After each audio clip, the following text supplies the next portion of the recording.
Hello everyone.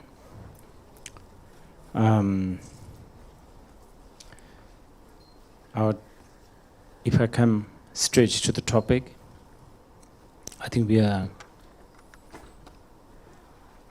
supposed to be talking about karma under the title of "In Karma We Trust." It's kind of ironic because karma probably is the most untrustable, yet we also have to learn to trust that untrustability, so to speak.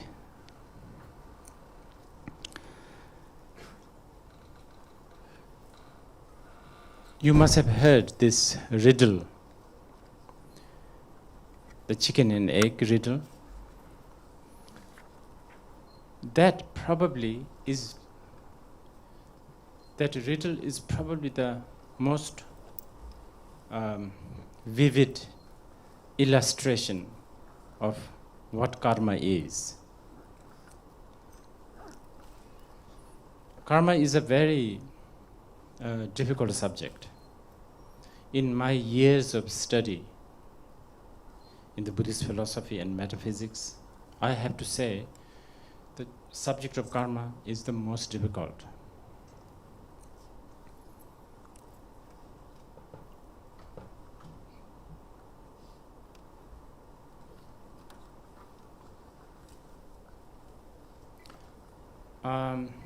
And then there's a reason why it is difficult.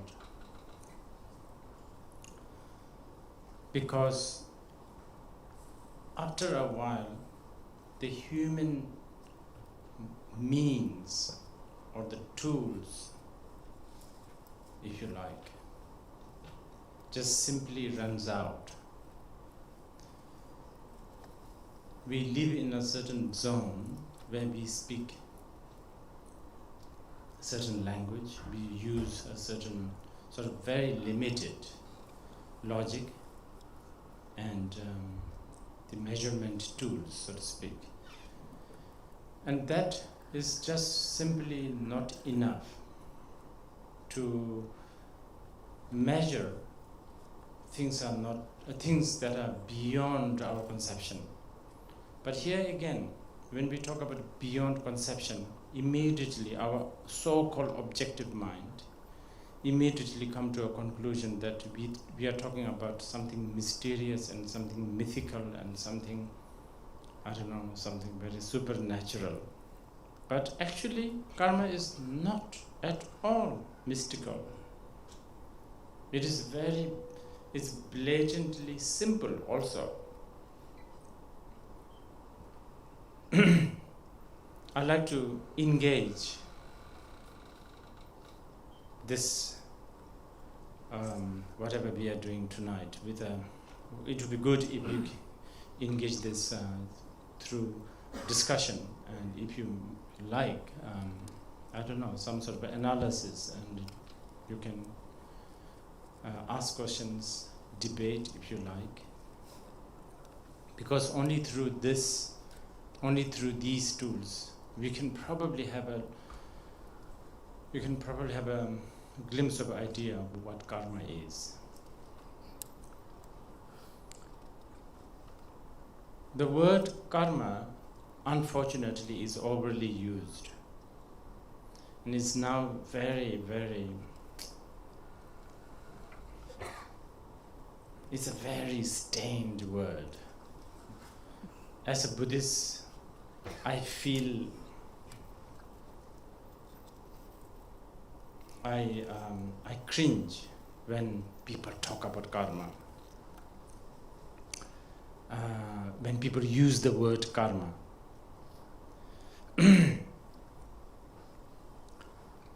Then there's also the complexity of different system of karmic philosophy. There's Jainism, there's Hinduism, and of course there's Buddhism. Then looks like there's also modern way of understanding the karma, which is a hodgepodge of everything. nevertheless, karma has now entered into the English dictionary, and it has even become, I think in some parts, it has even become an English language. Anyway, as a Buddhist, I can try, I will attempt to explain what the Buddhists take, and especially from the Mahayana point of view, what the karma is. Tonight, I can only try.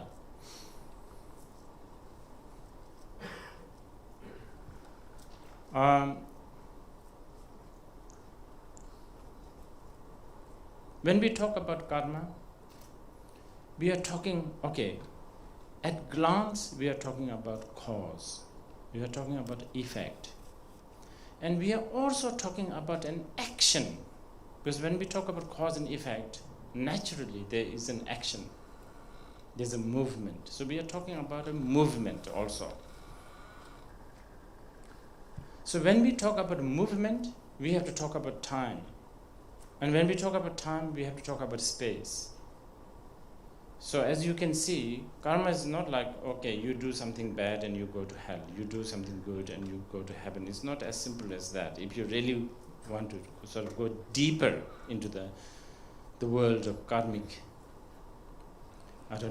philosophy.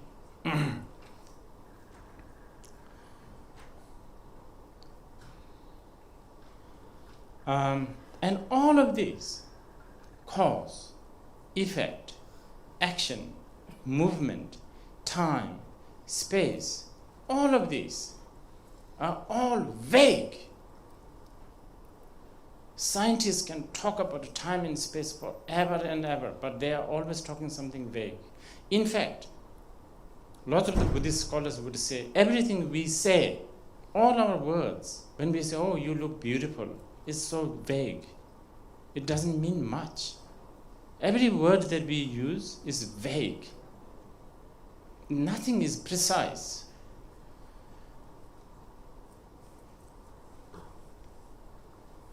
This is blue. This is white. It sounds precise, but what do we really mean by blue? What is the real ultimate blue? Word can only vaguely summarize something. And we are happy with that, as one of the great Tibetan scholar, Gedun Chopel, said. Like cats. Cats have maybe 1 or 2 vowels. We have how many vowels? 4, 5. Cats have maybe 1 or 2 vowels, but with those 2 limited vowels, they can get by among themselves. They can have a whole conversation. It's amazing that they actually can do it. We have 4 vowels, probably 5, but we still cannot describe certain things that we like to describe. The singers, lovers, philosophers have tried, especially when it becomes something more deeper and more inside, then it becomes more complicated. Anyway, you have to help me to sort of keep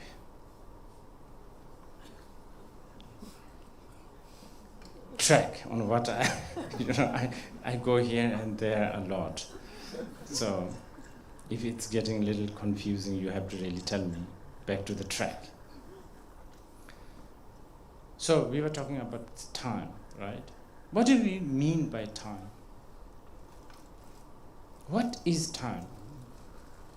Well, I'm sure many of you here, those who have done a little bit of Buddhist studies, you know that time is a relative truth. I always say this with a little bit of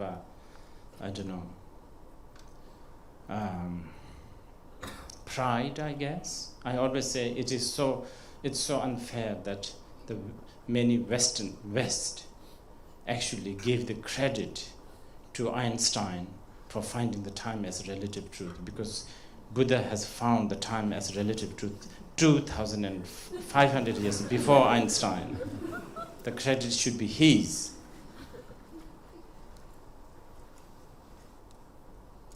So, what is relative? If time is relative, what is relative? This is something you have to think about. A relative means not absolute. It is changeable. It is expedient. It is subjective. But anyway, when we talk about karma, we talk about cause, we are talking about effect, we are talking about action. And when we talk about that, we have to talk about time. And I'm emphasizing this a little bit about time because this is a kind of more exclusive Buddhist point of view. When we talk about karma, we talk about reincarnation. And I know reincarnation is a subject that many people don't, many people just, even among the Buddhists, I should say, even among the Buddhists, there are so many Buddhist scholars and even practitioners who like to shy away from talking about the reincarnation. I understand because Tibetan whole this reincarnation business has not really helped because there's all that dodgy stories about reincarnate people and double reincarnation, triple reincarnations and so on and so forth, and all the corruptions that goes with it.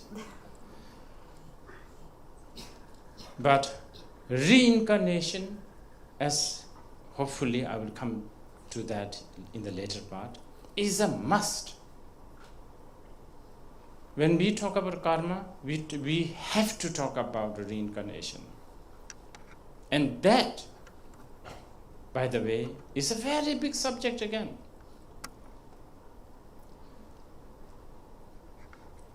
Then what do we? Okay, so then as we talk about karma, as we talk about cause, as we talk about effect, a really big thing that we cannot just simply ignore is we have to talk about the subject. A perceiver, knower of these, knower, enjoyer, the agent, one that goes through one that collects the cause, let's say, the one that collects the cause and one that experiences the result, right? So we are talking about a cognition. If there is no cognition or if there is no cognizer, there is no karma. So naturally we talk about mind. So when we talk about karma, we talk about mind. Then when we talk about mind, cause, effect, we cannot avoid, but we have to talk about good and bad. Now this is even more complicated. Good and bad. How do you measure? How do you know something is bad? How do you know something is good? Yeah, of course, that generally we say, killing somebody is a bad karma. Giving a cup of tea to somebody who really needs it is good karma, or so on and so forth. That's just a simple generalization. But if we go really at the bottom of what is good, what is bad, how do you define what is good and what is bad? So that also is part of the karma study of karma. So, if we talk about mind, cause, effect, good and bad, then naturally as a human being we talk about good circumstance and the bad circumstance, or blissful circumstance and painful circumstance. This is quite important for Buddhists, because Buddhists, especially in Mahayana Buddhism, We don't talk about externally, inherently existing hell realm or heaven. We don't believe in hell. We don't believe in, hell or heaven. But we believe in blissful experience on the relative level, of course. We also believe in painful experience,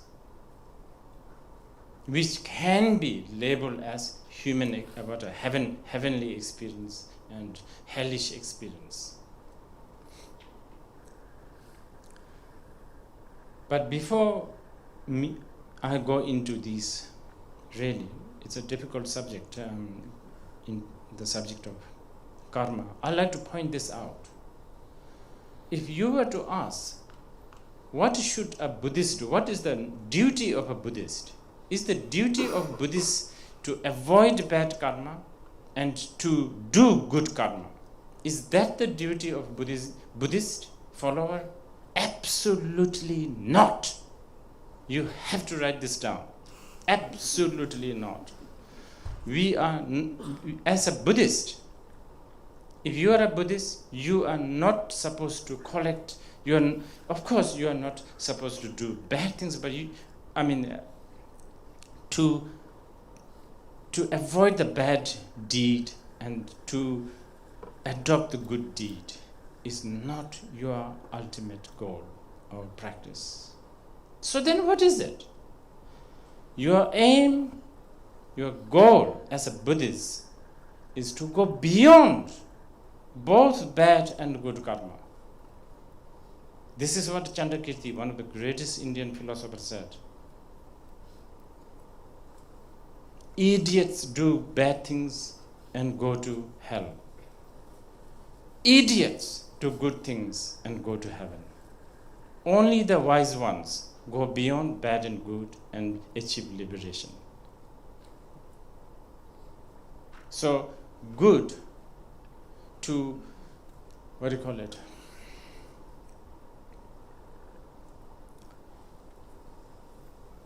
Well, I just want to put that first, because the next thing, see, now we are talking about cause, we are talking about effect, we are talking about action, we are talking about perceiver, then we are talking about good and bad, we are talking about painful experience and blissful experience.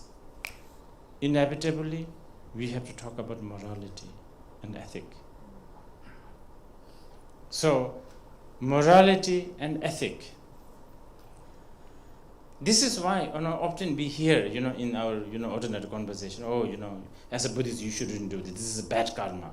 You shouldn't fry, somebody's leg. That's a bad karma. That. So there is some sort of, there is that sort of moral sort of, you shouldn't do this, you should do this, you should only eat, leaves, because that's not harmful, so on and so forth. Okay? So we then talk about morality. But as you can already guess, some of you can already guess, which tells us that again in Buddhism, morality is a secondary, wisdom is primary. Morality is the means and the wisdom is the end.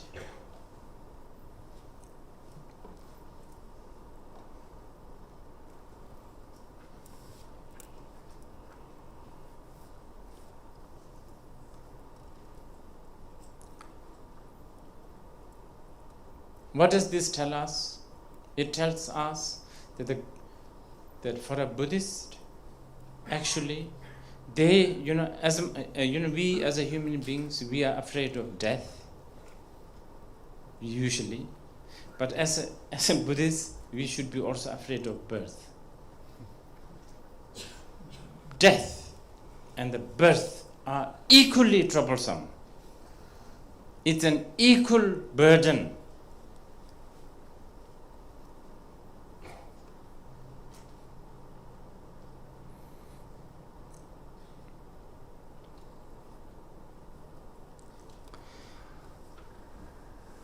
that was just like a kind of a very brief summary, but anytime you want to ask questions, just raise your hand and I'll try to answer. But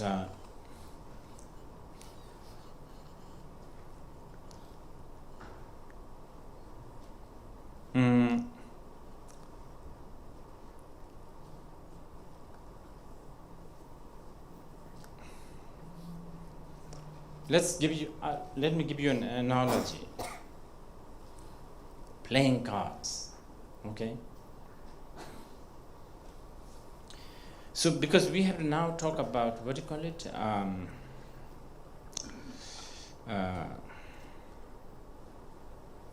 How should I call it?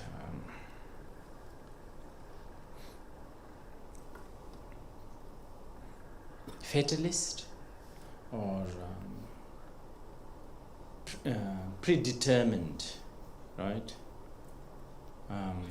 Believing in predetermined. So this is there's many questions that one can ask.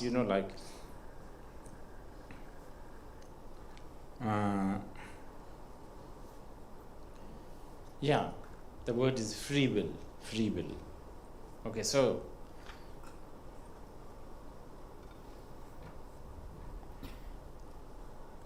a rapist rapes someone. The question is, does the rapist have the free will? Or are you Buddhists going to say it is because of his past karmic deed and the consequences that he has to rape?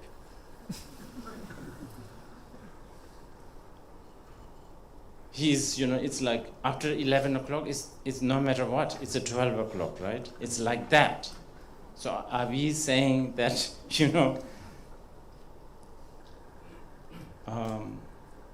if we talk about karma, if we talk about, cause and condition and effect, then how about the rapist?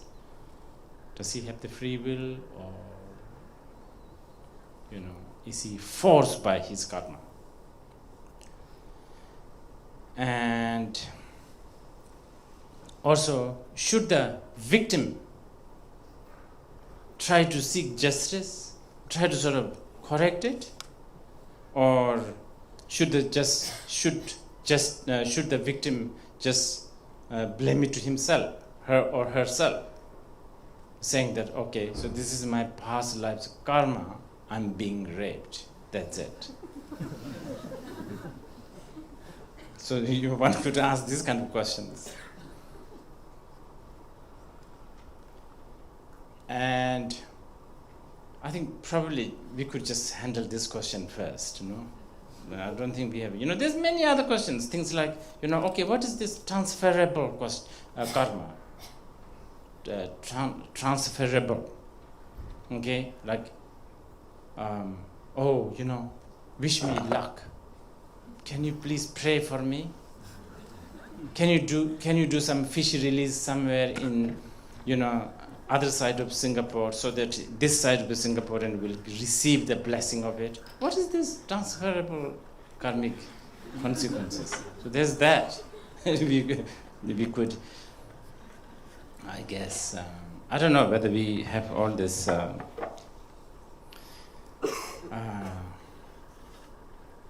And also, it's difficult because, you see, many times the karmic consequence doesn't have to materialize right away.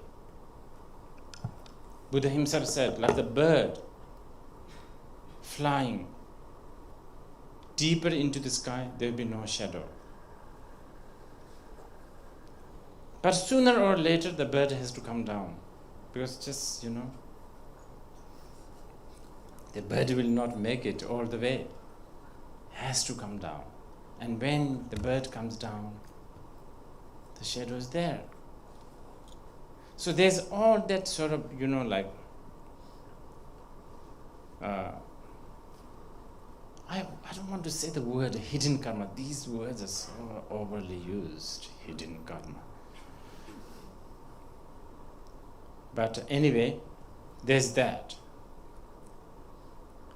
And then, then that raises a lot of questions, because there's, all these bad guys doing all sorts of bad things, and they live the longest. They don't seem to have much health problem. Wherever they go, they are successful. What's that? And then there's all these good people who does good things, and they have all sorts of problems. They're depressed, they're sick, they're unsuccessful. Nobody hears about them. Everybody's annoyed with this person, so on and so forth. Something to think about. Anyway, the West, this is probably a good example. I want to just illustrate this. I think the concept of karma is fairly new in the West. It has now arrived, and it's becoming, as I said earlier, it's becoming part of the Western culture. But in a very, very, very strange way, I feel sometimes. A very strange way. And I, as a Buddhist, sometimes I am cautious. The West, especially academics, they love the Buddhist concepts such as shunyata, emptiness. They love it. They really revere it. The Buddhist philosophy is one of the most studied and most scrutinized and appreciated now in the West, especially in the scientific world.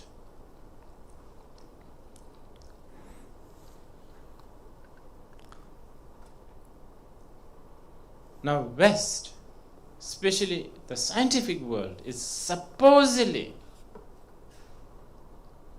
by consequences, supposedly the scientific study or the scientific world appreciates the game of cause and effect, right? Because, as a scientist, you don't believe in an almighty creator out of nowhere, sort of some truly existing sponsor comes in and sponsors everything. They don't believe in that. Buddhists also don't. So in many ways, scientists do appreciate the theory of cause, condition, and effect. But okay, so the emptiness, shunyata, is appreciated. To the certain extent, the concept of cause, condition, and effect that are taught in Buddhism is accepted. But as we go deeper, I am not so sure how much West is still appreciating the deepest level of the karma. And it is kind of funny, because actually karma and emptiness is not divorced. They are like one coin, out of lack of example, with a two sides. That's a really bad example. They're one, actually. And this is why, as I said right at the beginning, karma is the most difficult thing to teach or thing to study. It's really, really, really difficult, because it promises a certain tool. It has a certain sort of, law. It has a certain rule of the game. But then after a while, that rule of the game does not manage to play the game all the way. Because now, the very important question, the first ever cause, what is it? Who is it? Do the Buddhists believe in first ever cause? No. Genesis, right? The concept of Genesis. The Buddhists don't have that.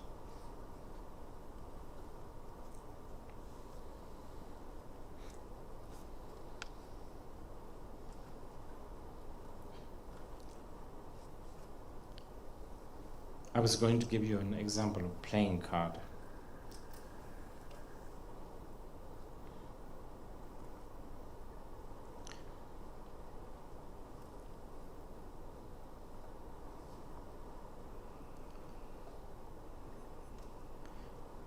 So when you play cards, I'm not so good at playing cards, but I don't know whether this example I'm putting it the right way. So you deal, right? So you give cards to different people. Now, you, to the certain extent, you have the control over what you do with the cards you have in your hand. Beyond that, you don't have a control.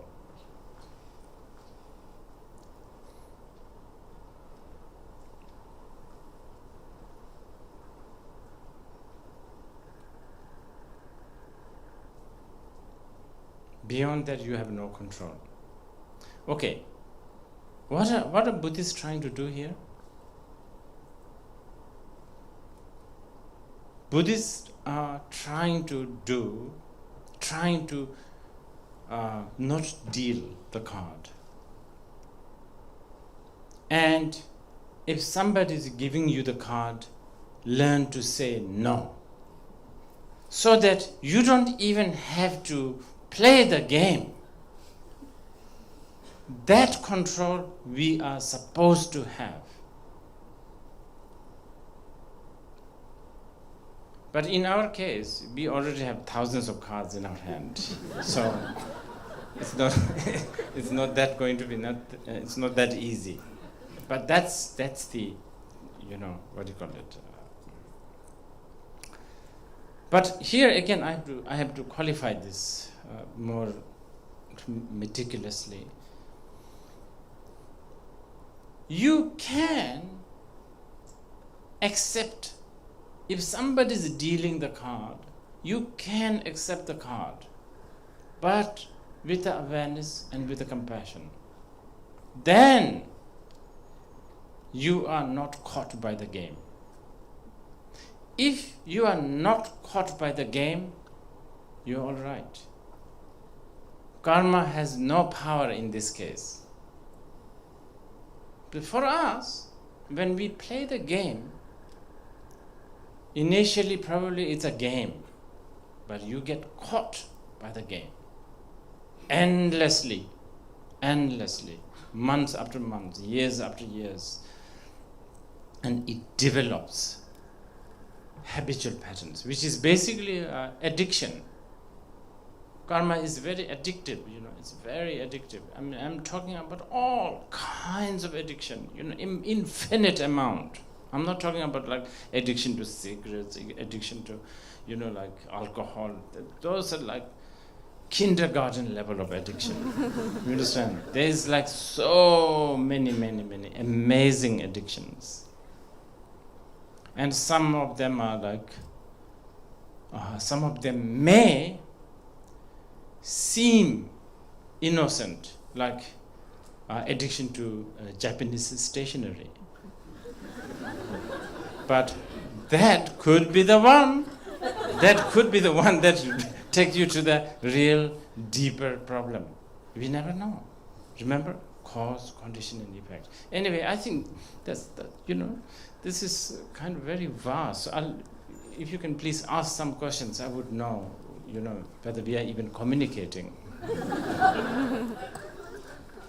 Yes. I think I can hear you now. Oh. Sorry, could you repeat?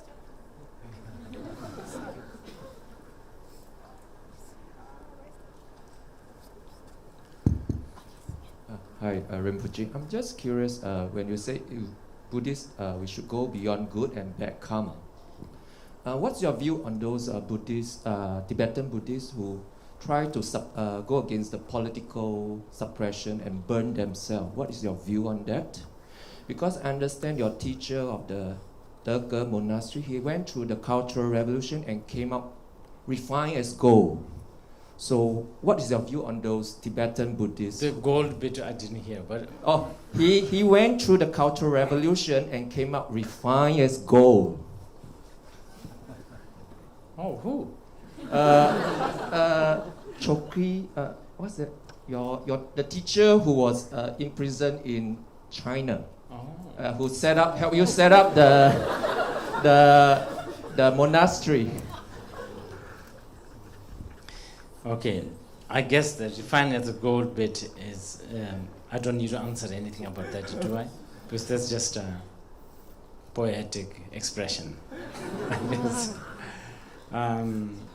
What do I think about self-immolation? Did you? Yeah, well, are you talking, okay, so now here I have to define, since we are in an academic situation, so I have to ask you, very meticulously, are we talking about what I feel as a person, as a Buddhist? What do I feel? Or according to the Buddhist philosophy? Buddhist point of view. Buddhist point of view. Well, as I said, Buddhist point of view, the ultimate aim is not to be caught, of course not to be caught by the bad karma, so-called bad karma, but even by the good karma. Oh, definitely. So,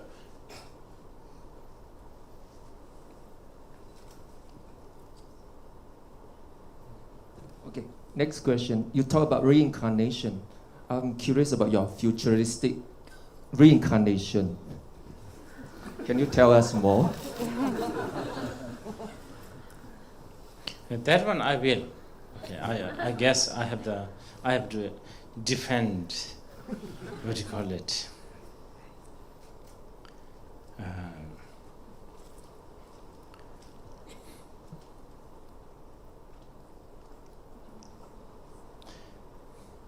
Okay, let me just begin with something very simple, but probably also a little like a riddle-like. Do you believe in time? You. I'm talking about you. Do you believe in time as in, if I say, let's meet later, would you say, okay, or no, I'm busy? Would you say either of that? With you, I will always want to meet. Okay. Relatively and ultimately. Okay. Wait.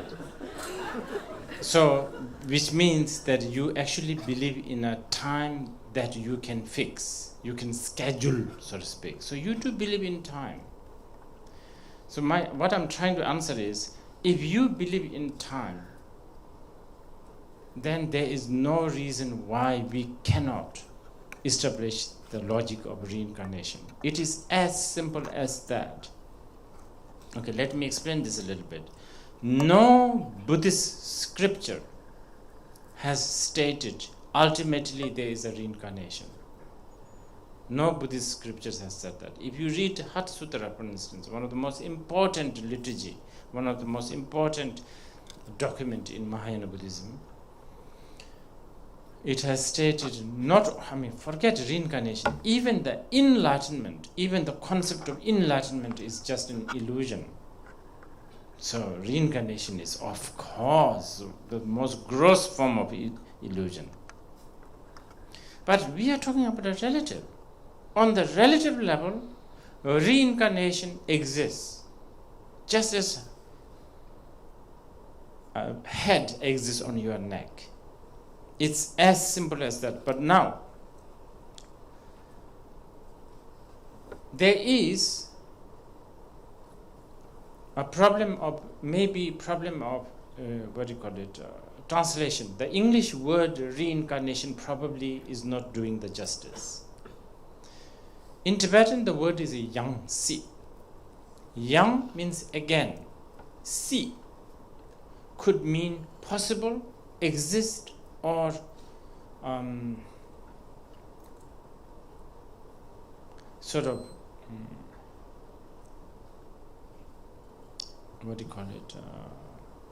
living, kind of. It could also mean that. The si is such a big word. But let's say existence for now. So meaning continuous existence. So if we use that connotation and explain the reincarnation, then one could say that yesterday's you and today's you are neither same nor different. It cannot be same. Because if you say one of them, if you say they are two separate beings,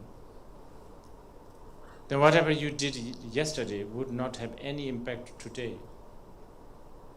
Right? If you say it is exactly same, you can never improve. Nothing has changed. You haven't become older. So it's neither same nor different. Then what is it? It is a continuation. See, we are talking about a relative time. So in this way, you have reincarnated from yesterday to today, from previous moment to this moment, from this moment to the next moment.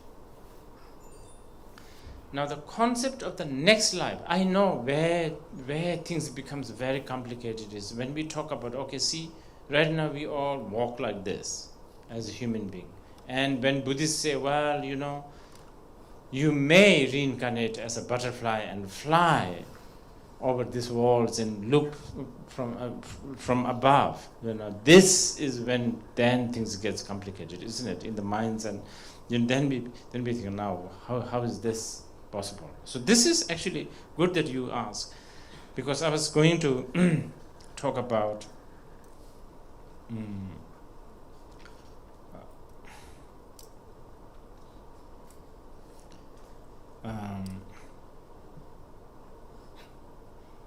I was going to talk about this. Again, okay, going back to the karma. Karma, when we talk about karma, we always talk about mind. You cannot talk about karma without mind. Actually, you cannot talk about anything that is Buddhist without talking mind. Mind is fundamental. So when we talk about karma, we talk about mind, we talk about bad and good, we talk about the effect. And when we talk about the mind,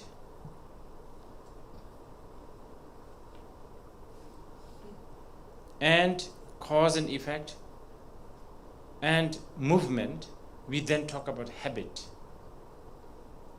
habitual patterns. When we talk about habitual patterns, we then talk about human character, not human, character.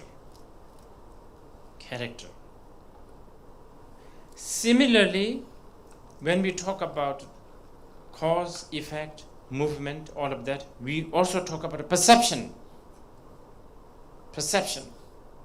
So here, when we talk about perception, according to the Buddhist, we believe that there is millions and millions of perceptions. And that is actually blatantly, experienceable. Between you and me, how you perceive this flower and how I perceive this flower is totally different. Probably you don't like this kind of color. Probably some of you feel very romantic with looking at this. Probably some of you discussed it because you saw something like this 20 years ago and you had a strange time. All of that, depending on different cause and condition, this flower can create a different perception. So thousands and thousands of millions of perception, okay? So when we talk about these perceptions, in order for us to communicate more easily, we then talk about 6 different kinds of perception, which we categorize as hell perception, hungry ghost perception, animal perception. What is it? Can somebody help me? Gods, devas, humans. Asura perception, heaven perception, and human perception. That's a very big generalization. Okay? So, depending on the cause and condition, okay, just as I was talking about the flower, something has you know, like you may have had a broken heart just like 10 years ago. I mean, just like 10 days ago, and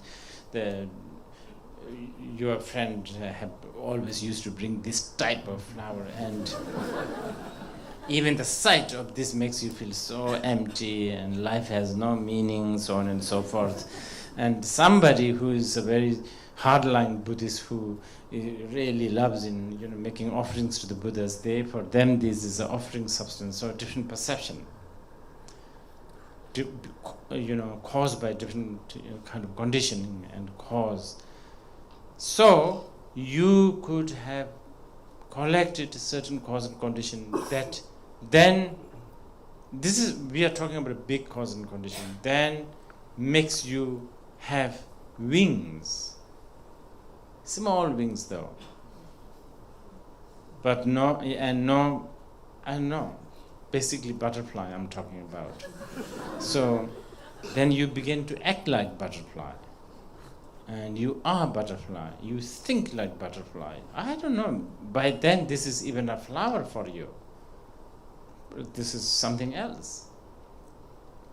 So that's how the world of perception. So this is again back related to karma. Okay, so now if you tie this up with our title, In Karma We Trust.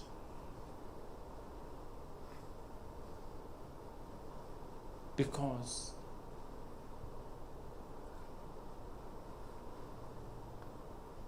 if there is a cause, if there is a condition, and if there is no obstacle,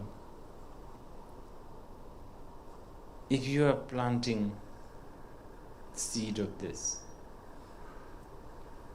somewhere in your garden, conditions such as weather is right, fertilizer, fencing, of course you, a big cause, it's all there, and no obstacle such as a goat walking over it, or a big, hailstorm, then even if you wish no orchid, your wish will never come true. Sadly, it will grow faster than you want. And on the day that you really don't want the orchid, it will blossom. So that's why in karma we trust.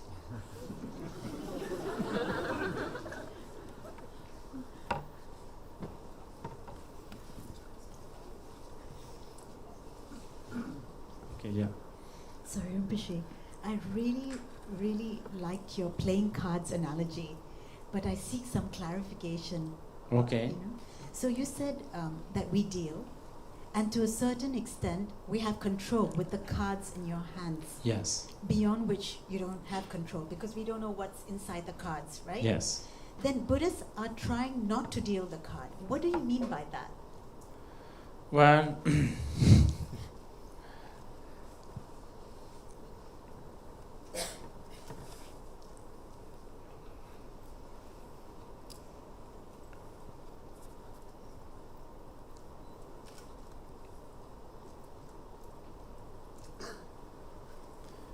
how should I put this?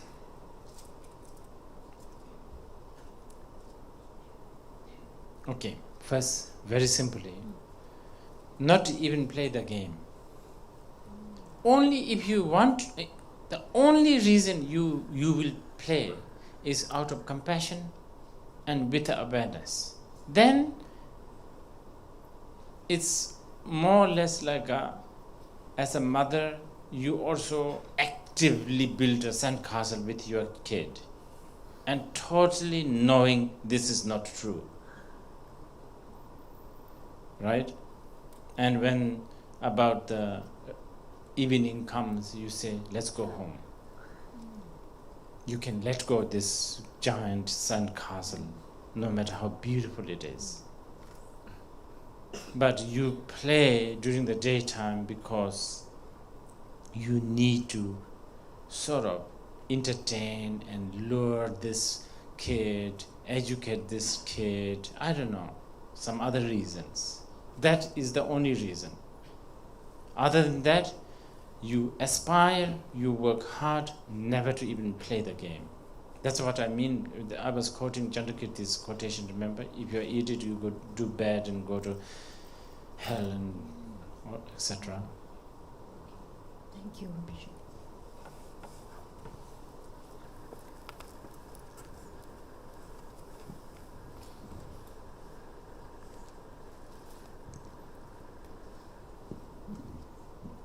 Good evening, Rinpoche. Yes, just now you talked about reincarnation and we brought the topic of Genesis about. I was just curious because according to Sanghata Sutra, the realms get, after eons, then the realms get cleansed and purified, and a new realm starts and continues, the cycle continues. Then how did the first realm start? Or is there even a beginning to talk about? Because I'm sure, at least let's say when you talk to people who, let's say, of Christian faith or of faiths of creationism, they will say that, okay, let there be light, and then that's how the world starts. Yeah. But for us, then they ask, where does the world start? Something has to start somewhere. Yes, the word beginning for Buddhists is very arbitrary. It's just for the sake of talking. They don't believe in beginning.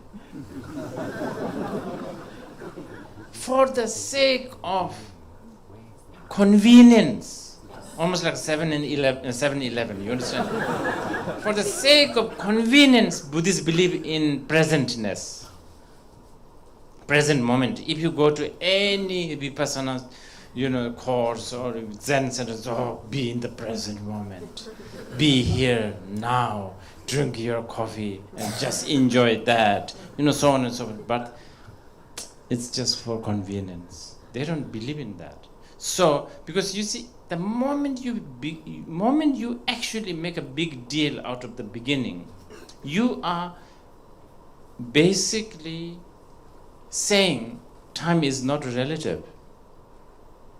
Because you are beginning to believe in the ultimate time, the first ever whatever. Then time is not relative. Time is relative, remember? Time is relative. Okay, for the convenience, I will answer you. For the convenience, I will answer you. And your question is, all these Buddha fields manifests, right? And when did it happen? Now.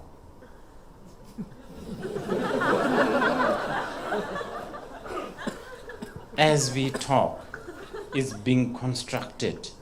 It's being painted, it's being decorated, it's being gardened, it's being, watered, the plants are growing, and the swans are swimming, and the bodhisattvas are running up and down. All of that, as we speak. Okay, thank you, Rinpoche.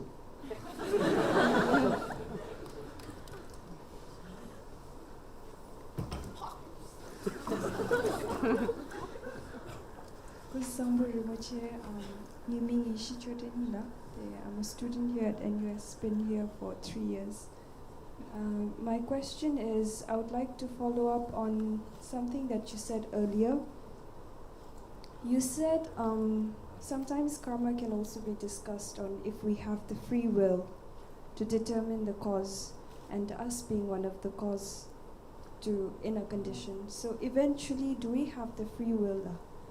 Or for example, when you said something about sowing the seed of a flower, do you have the free will to decide if you want to sow it in the first place, or is trying to achieve the free will the ultimate goal of a Buddhist? Thank you. Yeah. Okay, this is a very big question. We have to meet somewhere, and create another 2-3 hours like this. This is a very big question, because we have to now lead to a concept called self. Okay, but let me tell you this. First of all, I would say both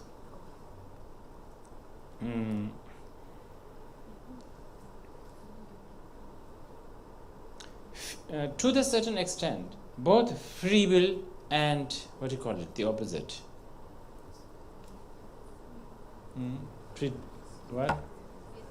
Fatalist, predestined are accepted. together, like the dealing the card, remember? You have a free will to do whatever you like with the card that you have been given. But because, you see, okay, you are allowed to do whatever, you can choose what you want to do with the card that is in your hand. Beyond that, you have no free will. But, okay, so forget that. Earlier, you had a choice not to play card, but you didn't choose that. You choose to play. So now you are given a card and you are stuck with those 3 cards that you have. And you have to come up with that. So both are true. Okay, first let me tell you that. But ultimately, this is where the Buddhist concept of selflessness comes in. Because when we talk about the free will or predetermined, by consequence, we talk about self. Free will, the possessor of the will. Right? That, who is that? So this is where Buddhists would deconstruct the whole concept or the notion of self. So you not only, you don't have free and you don't have will. So when you don't have the free and when you have no will, then you are at last liberated. I hope, yeah, but that's just very, very general answer for this one. Okay. Thank you.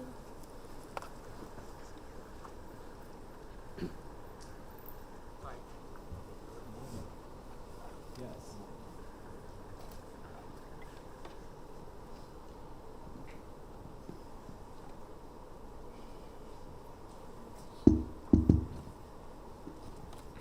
Hi, good evening, Rinpoche. I enjoyed your analogy of playing cards and dealing and not dealing. And then you said that as a child, the causal is very important to you. As a mother, then you understand it's just a passing hobby. So you have the compassion and awareness of the situation. So, and in gaining that compassion and awareness, one may be free of the suffering. What? May be free from suffering. Right. That comes with the attachment or the outcome of the causal, whether it's successful or not. But in that process, when you are a child, when you don't have the awareness or the compassion, how do you step back or step out of this and gain greater awareness? Because it seems that only as a child, then you become a mother or a father after going through the experience. So would you have any advice of stepping out of this? This is also very good, very good. We should have started with these 2 questions. Yeah. Because now we are talking about some, the Buddhist, again, this is the one overly used word I don't like to use, but we have no choice. We talk about merit. So, you may, in some very, some Buddhist countries, you will find, you may find icons of the Buddhas, or you might find symbol of the Buddha, or symbol of compassion, love, awareness, painted, sculpted, to plant the seed. That's how they use the word.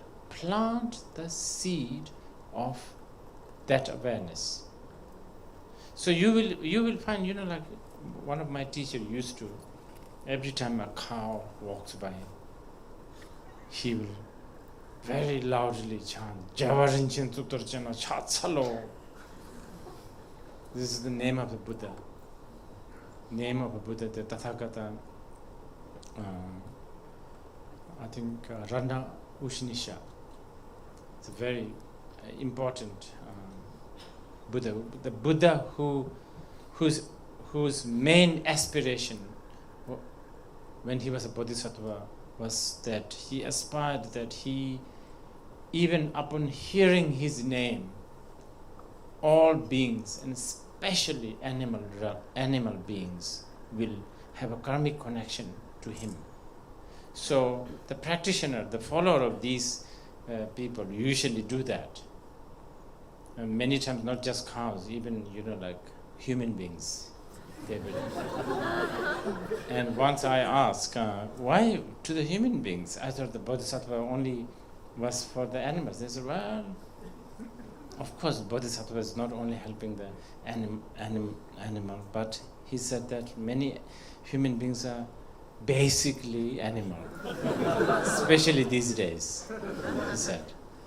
So, what I'm saying is, now this sounds very religious, but this is actually, if you study deeper into Buddhist philosophy, you will understand that compassion of the Buddha is necessary to invoke that merit. Okay, now this is a very general answer, but there's something very important which you should hear. It's called Tathagata Garbha. In Buddhism, especially in Mahayana Buddhism, every being has the potential of that awareness. So it is there. You just need to tap into it. So the real merit, if you like, is built in. Okay? Thank you.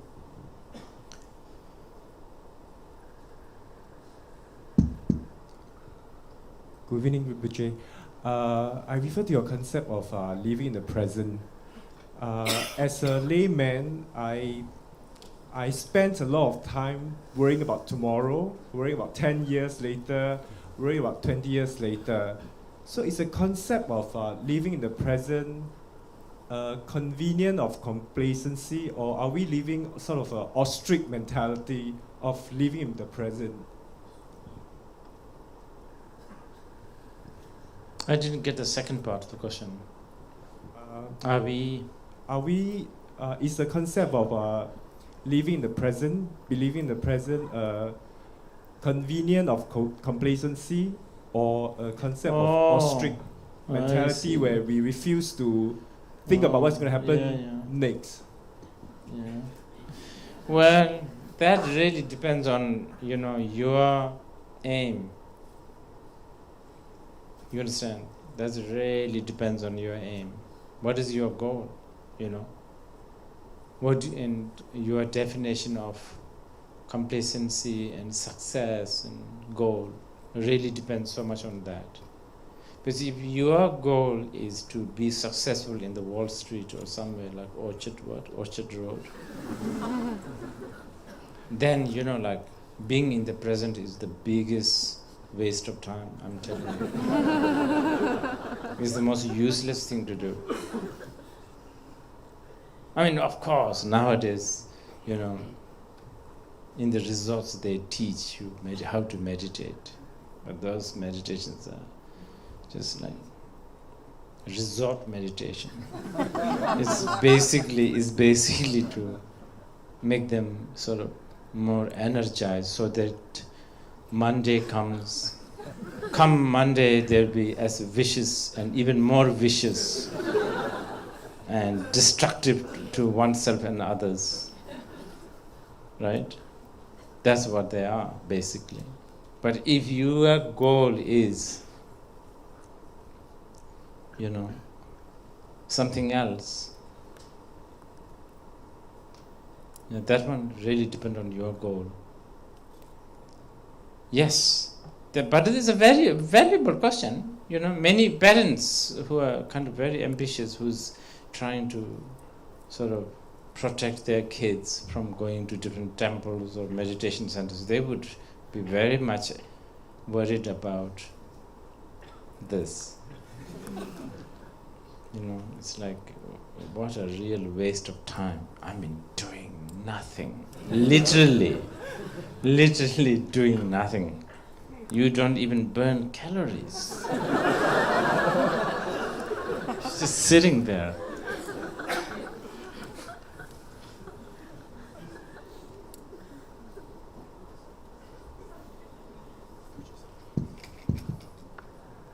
Sorry, do you mind raising your hands? Sorry.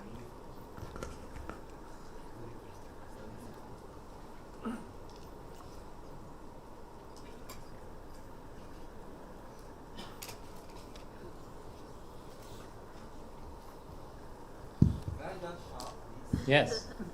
You say that the minute Buddhists are born, they are already playing cards.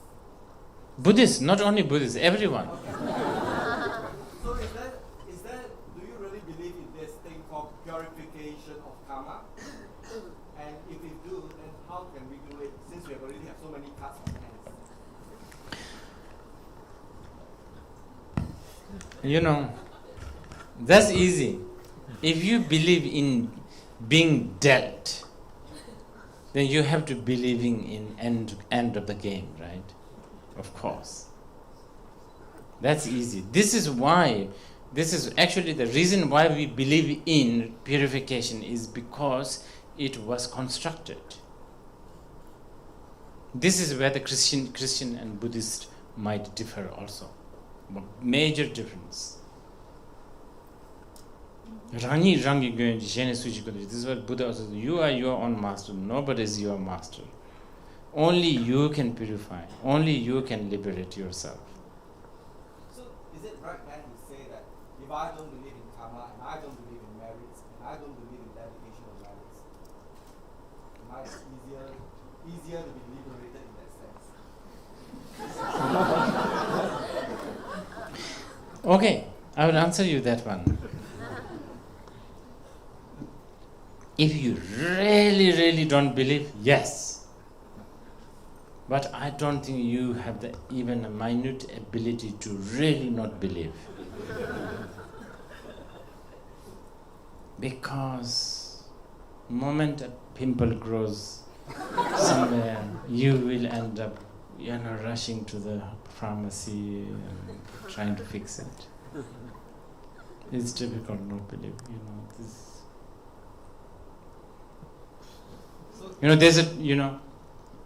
This is what our masters, they always say, Actually, the most easiest is not to believe in anything. That would have been easiest, but now it's impossible. Because we believe in few things, and that is the problem. So might as well believe all the way. Anyway, belief is the only thing that we human beings know how to do.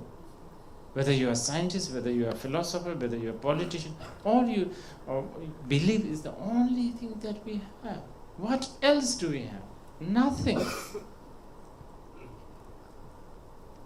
Belief is the thing that created the culture, the tradition, the mathematics, everything. There's only one thing, it's called belief. And your determination of not believing must have a reason, and you believe in that reason.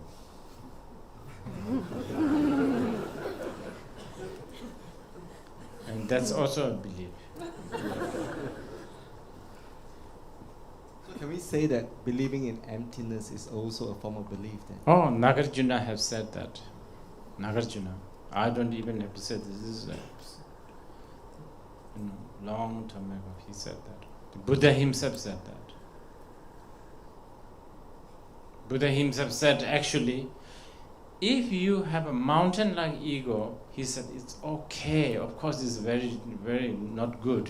Ego is not good. But he said it's okay compared to even a sesame seed size of belief in emptiness. He said that's worse.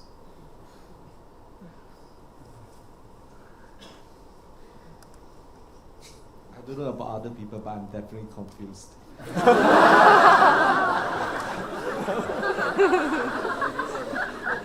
So you see, a lot of people are confused today.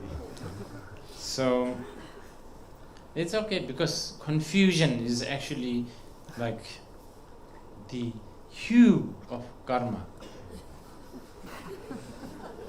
It's like it's like the hue, it's the radiance of the karma. So it's, Thank you, Rinpoche. Anyway, just to conclude, one more here, the lady. Rinpoche, again, hello. Rinpoche, you were going to talk about the rapist and the story of that, and I don't. Which one? The rapist. Oh my God. Whether they have free will, or is it his car? No, we did sort of talk about how free will and predetermined are accepted together to the certain extent. So, the rapist has free will. He has all the right, all the power to control. Of course. That's why we can educate our children not to become rapists. Right? But aren't they propounding? And that is also conditioning.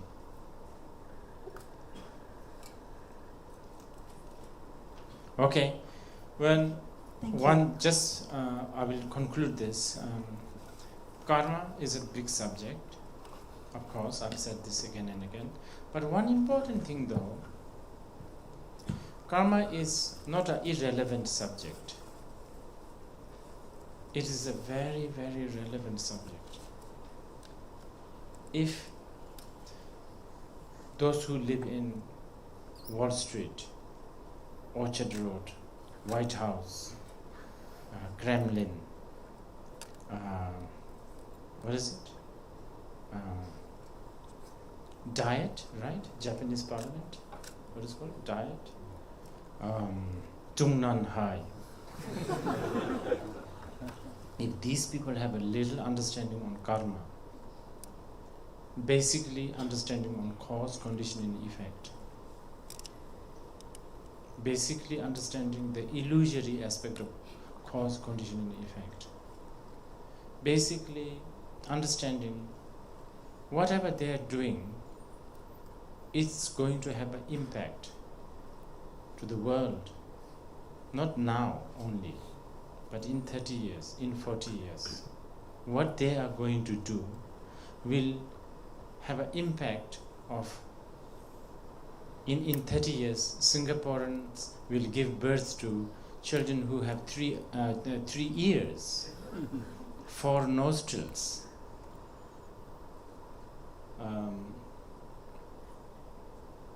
The world will be different. It is not an irrelevant subject. It is a subject that people should pay some attention.